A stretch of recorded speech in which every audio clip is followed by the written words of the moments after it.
কিছুক্ষণ আগে দেখলাম বিএনপির এক লোক কিনা ঢাকা বিশ্ববিদ্যালয়ের ইলেকশন নিয়ে কথাবার্তা বলতেছে যে শিবির যে আর ছাত্রলীগ নাকি আঘাত করে সব ভোট নিয়ে নিছে।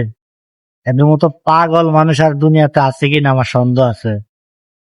আমি একটা কথা বলতে চাই, এই যে জায়গায় টেম্পু স্ট্যান্ড, বাস স্ট্যান্ড, যত চাঁদাবাজি, পাথর মারি, মানুষ মারা, তারপর এরা যা করছে জায়গা জায়গায় কি করে, আওয়ামী লীগের লোক দেখলেই এরা মব সৃষ্টি করে এবং বিভিন্ন মামলা জড়ায়, যারা চাঁদা খায়, পয়সা খায়। তো এটা কি আওয়ামী লীগ লোককে ভুলে গেছে নাকি? ভুলে নাই। তারপর আপনি দেখেন 15 আগস্ট তারা কি করলো, 32 নম্বর বঙ্গবন্ধুর বাড়িতে যে কি মিছিল দিল, যে তারেক ভাই কথা দিলাম 32 দখল নিলাম। এত কিছুর পরও তারা আবার আশা করে যে তাদেরকে আওয়ামী লীগ বা ছাত্রলীগ ভোট দিবে। তারা কি পাগল নাকি? আর জাতীয় ইলেকশনে আওয়ামী লীগই নির্ধারণ করবে কি বিএনপি ক্ষমতা যাবে, না জামাত ইসলাম, না জাতীয় পার্টি, নাকি অন্যান্য দল ক্ষমতা যাবে। এটা একমাত্র আওয়ামী লীগ এটা নির্ধারণ করবে। কেন করবে? কারণ 45% লোকে ভোটার আওয়ামী লীগের।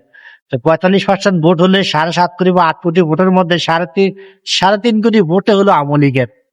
তাহলে আওয়ামী লীগই নির্ধারণ করবে যে কারা ক্ষমতা যাবে আগামী জাতীয় নির্বাচনে, ইনশাআল্লাহ। ঠিক আছে, দেখা হবে সেই সময়।